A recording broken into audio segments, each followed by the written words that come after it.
proferir julgamento quando por lei seja suspeito na causa.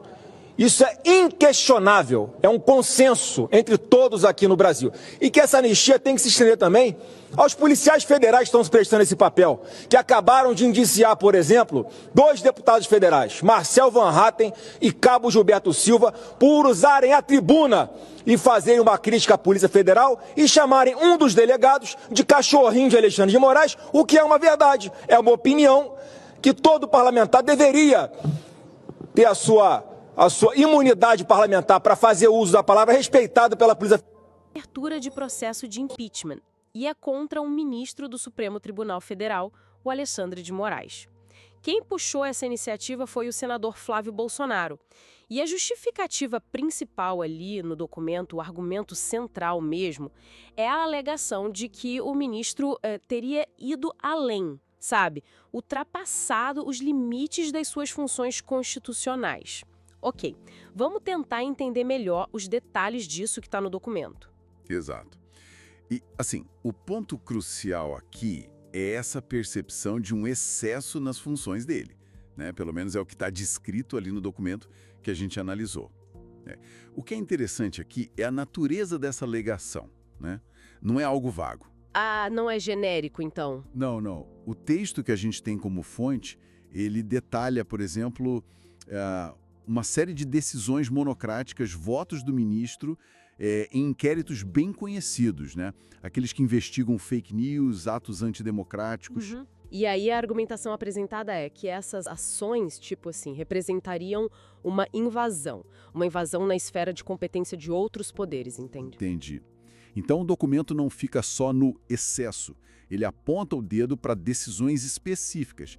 Isso dá uma cara mais concreta para a acusação, né?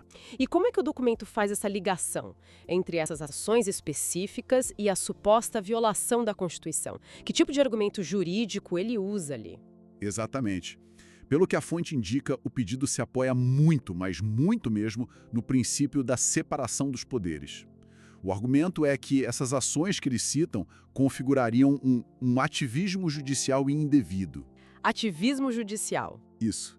O documento até mencionaria artigos da Constituição, aqueles que delimitam o que o judiciário pode ou não fazer, né?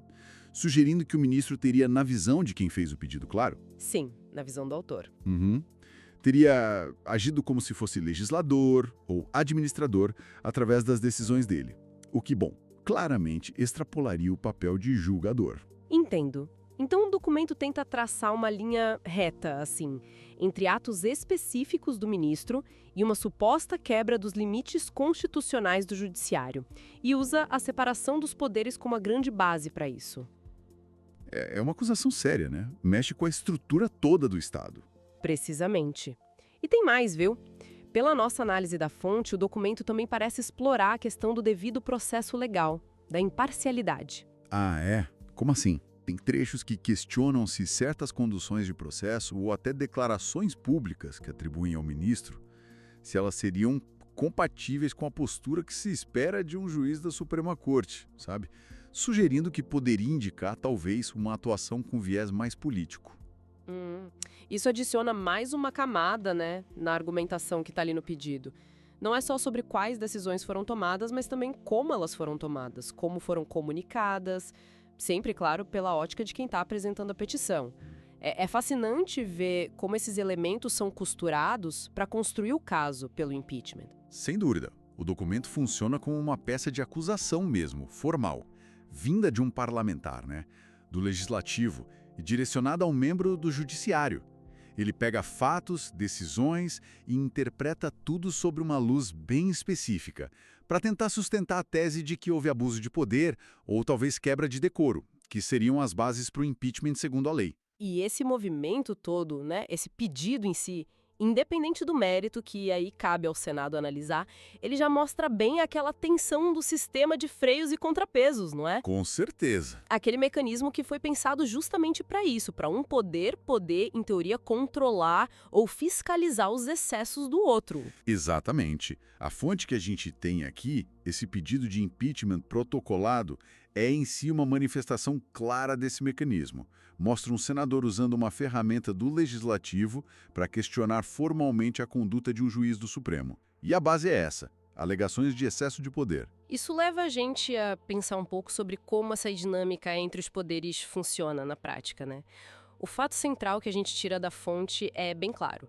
Foi formalizado um pedido de impeachment no Senado contra o ministro Alexandre de Moraes, e a base é a acusação de que ele excedeu as atribuições constitucionais dele, detalhando ações específicas para justificar isso. Pois é. E especificamente uma decisão do ministro Alexandre de Moraes. Exato. E o ponto central que essa fonte levanta, vamos direto a ele, é uma proibição que, pelo que o texto descreve, impede o Jair Bolsonaro de se expressar publicamente. E de uma forma bem ampla. Muito ampla. Não é só ele mesmo falar, né? O texto detalha que a restrição pega manifestações até por terceiros. Isso. Redes sociais, dele ou de outros, entrevistas, basicamente qualquer jeito de comunicação pública. E ainda com aviso de prisão se descumprir. É forte. É bem abrangente, sim. E o que eu acho que essa análise traz de interessante, sabe, é o argumento de que o impacto disso vai além do ex-presidente. Como assim? O texto defende que não é só uma questão do direito individual dele, do Bolsonaro, de se expressar. A provocação maior ali é que essa proibição também estaria afetando um direito coletivo. O direito da sociedade, sabe? De ter acesso ao que ele pensa, ao que ele diz, aos posicionamentos atuais dele. Ah, entendi. A fonte argumenta que, independente de concordar ou não com ele, impedir que ele fale cria uma barreira para o acesso à informação mesmo. Certo. Então, vamos tentar entender melhor isso. A fonte não está só relatando proibiram o Bolsonaro de falar. Ela está construindo um argumento, né? Sobre como isso afeta o debate público. Exato. Como que o texto liga essa proibição individual, essa mordaça, como alguns talvez chamem, a um prejuízo para todo mundo, para a sociedade? Olha, o raciocínio que a fonte apresenta é mais ou menos assim. Figuras políticas com projeção nacional, ainda mais um ex-presidente, acabam pautando o debate, né? Influenciam? Sim, com certeza. Aí, ao silenciar completamente uma voz como essa, a decisão judicial estaria, na visão desse autor, tirando um elemento importante desse debate. A sociedade, então, perderia a chance de ouvir diretamente, de analisar, até de criticar o que essa corrente política, representada por ele, pensa hoje. Fica mais difícil, né? Avaliar o que ele pensa agora. Entendi. Então, a fonte está sugerindo que, mesmo que as falas fossem, sei lá, polêmicas ou muito criticáveis, Exatamente. a ausência total delas cria um vácuo de informação. Isso limita a capacidade das pessoas de formarem a própria opinião, com base na fonte primária, digamos assim. Precisamente, a tese é essa, que o acesso direto, mesmo que seja para discordar com força, faz parte do jogo democrático, da formação de opinião, do controle que a sociedade exerce sobre figuras públicas.